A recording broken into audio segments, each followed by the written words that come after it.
Good morning student. पिछले class में हम सब ने चैप्टर 11 का पार्ट पढ़ा था। इस क्लास में हम सब चैप्टर 11 का अभ्यास करेंगे। तो सबसे पहले एक पदेन उत्तरत, जिसमें कि एक शब्द में उत्तर लिखना है। तो पहला क्वेश्चन है, सुद्धोधन कस्य नगरस्य राजा आसीत्। उत्तर होगा कपिल वस्तु। दूसरा प्रश्न है, सिद्धार्थ कस्य पुत्र आसीत्। उत्तर होगा सुद्धोधनस्य। तीसरा प्रश्न है, सिद्धार्थ किम द्रष्टुम आवच्छत्। उत्तर होगा नगरम। तो ये एक पदेन उत्तर था, जिसमें कि हमने देखा पहला प्रश्न का उत्तर कपिल वस्तु, दूसरा का सुद्धोधनस्य, तीसरा नगरम। अब अगला प्रश्न जो है आपका है शुद्ध करना है। वाक्य में जो अशुद्ध है उसको शुद्ध करके लिखना है। दूसरा प्रश्न है, निम्नलिखित वाक्येषु स्थूलम पदम शुद्धम कुरुत। यानी नीचे लिखे हुए वाक्यों में स्थूल पद को शुद्ध करना है। छात्राः गुरुम सादरम नमामः। यहाँ छात्राः प्रथम पुरुष बहुवचन है, तो उत्तर में प्रथम पुरुष बहुवचन नमन्ति होगा। दूसरा प्रश्न है, अहम त्वा सह चलिष्यत। यहाँ अहम है उत्तम पुरुष एक वचन, तो चलिष्यामि उत्तम पुरुष एक वचन होगा। उसी प्रकार सिद्धार्थ गृहम परित्यक्त्वा आगच्छत्। तो परिजोर त्यजोर त्वा नहीं लेप होगा, तो परित्यज्य होगा। सिद्धार्थ गृहम परित्यज्य आगच्छत्। त्वम अहम च विद्यालयम गच्छत। यहाँ त्वम और अहम द्विवचन है, तो यहाँ गच्छावः होगा। तस्य उपदेशा संसारस्य कल्याणाय आसीत्। यहाँ उपदेशा बहुवचन है, तो यहाँ आसन होगा। अंतिम प्रश्न, सुद्धोधन सिद्धार्थ से पुत्र आसीत्। तो ये शब्द गलत नहीं है, ये वाक्य गलत है। तो इसमें हम लोग पुत्र नहीं बल्कि पिता थे। सुद्धोधन सिद्धार्थ के पिता थे, तो हम लोग लिखेंगे सुद्धोधन सिद्धार्थ से पिता आसीत्। तो ये दूसरा प्रश्न था। अगला प्रश्न है, स्थूल पदानि निर्दिष्ट लकारे परिवर्तित। यानी जिस लकार में लिखना है हमें उसमें वाक्य को परिवर्तन करके लिखना होगा।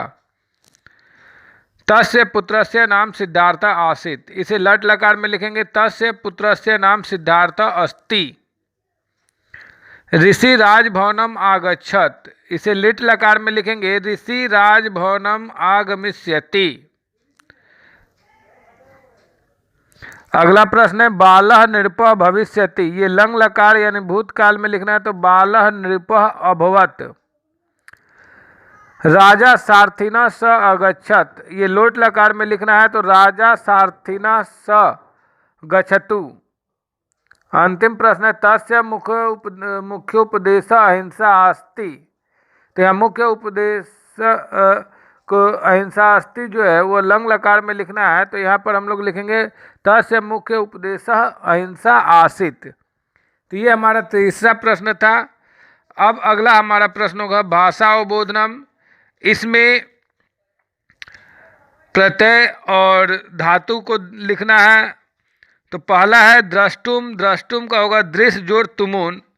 अगला है चिंतित्वा, तो चिंत जोड़ त्वा। अगला है प्राप्य, प्र जोड़ आप जोड़ लयप।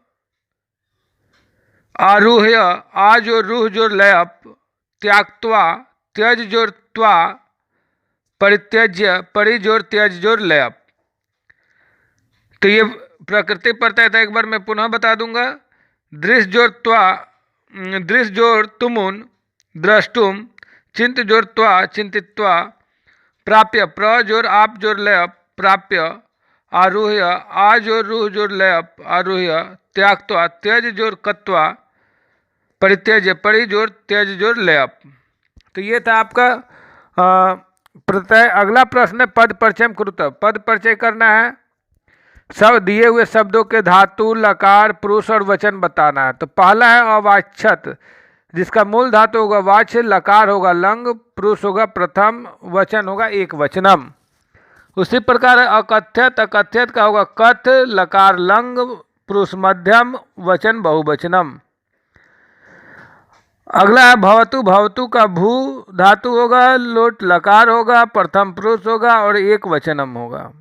भविष्यति का धातु भू होगा, लकार लिट होगा, पुरुष प्रथम होगा, वचनम में एक वचनम लिखेंगे।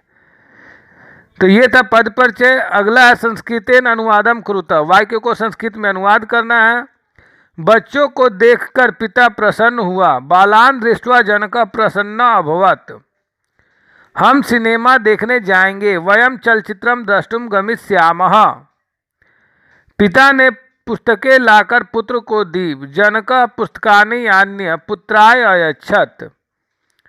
पुत्र पुस्तकें पाकर प्रसन्न होगा। पुत्र पुस्तकानि प्राप्य प्रसन्न भविष्यति। तुम्हें शाम के समय खाना खाकर घूमना चाहिए। तो हम सायकाले भोजनम खादित्वा भ्रमणीय। तो ये था चैप्टर 11 का अभ्यास। आप सब इसे अपने अपने उत्तर पुस्तिका में लिखेंगे और याद करेंगे। धन्यवाद।